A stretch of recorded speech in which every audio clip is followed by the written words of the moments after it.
All right, well, it is National Teen Driver Safety Week. The week serves as a time to remind parents and teens about the dangers that can be had on the roads and to have an open conversation about safe driving practices. Joining us now to talk about this is the Deputy Commissioner of the DMV, Tony Guerrera.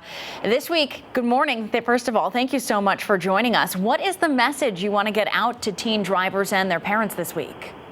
Good morning, and thanks for having me on. I think it's important to have these conversations with your children in regards to when they get behind the wheel to make sure they put all the protocols in place. Not only the laws that obviously affect teens, but parents should be role models also, right? And when a child sees the parent get in the car, they obviously put the seatbelt on, they turn off their phone, they don't use it, and more importantly, I think it's important for the parent to go over the new technical modernizations of these vehicles too, because as we all know, the cars today are very, very modernized in regard to technical equipment, and even for adults, it could be very confusing. So I think it's important that you have those conversations, and not to be a nagging individual, but really just to tell them that, you know, you're getting behind behind the wheel of a vehicle that could cause major damage or even fatalities to someone if you're not paying attention. Yeah, absolutely. It certainly has changed a lot for parents who might be having these conversations from when they may have learned to drive. What are some of the tactics? You're a parent yourself. I know you've been through this before. What are some of the tactics you recommend for parents who want to talk to teens? Well, I think, first of all, they sit there with them in the vehicle and go over the vehicle that they're going to be using. Let them know that, one, you put the seatbelt on. Familiarize yourself with the vehicle.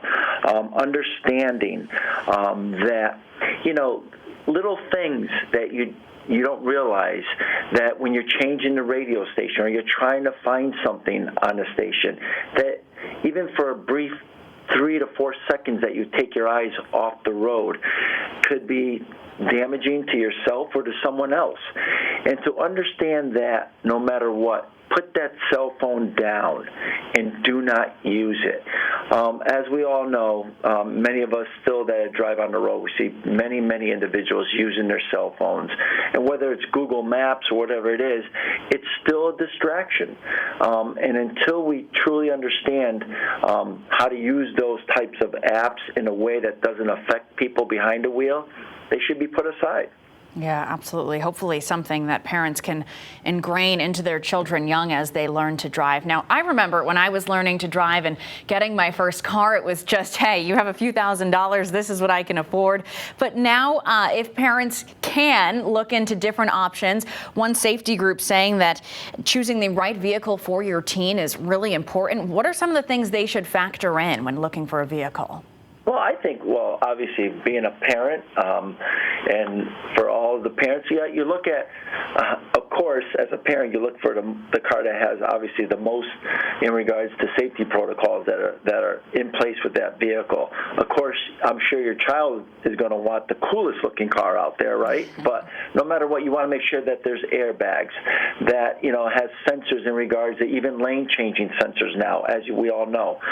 Most of these vehicles come with it, that when you're changing lanes, that either your side view mirror lights up or sends a signal. The braking system, that if something comes in front of your vehicle, automatically puts the brakes on. These are some of the innovations that do help. But nevertheless, we can't forget that you still are the driver, though, because some of these vehicles don't have that. And as you know, Ashley, I mean, I'm much older than you are, but, you know, if you look at cars that go back to the early 2000s to cars that are today, it's basically night and day what type of car you're getting into. From, you know, rear view backup cameras to cars that basically didn't have those type of cameras in those vehicles.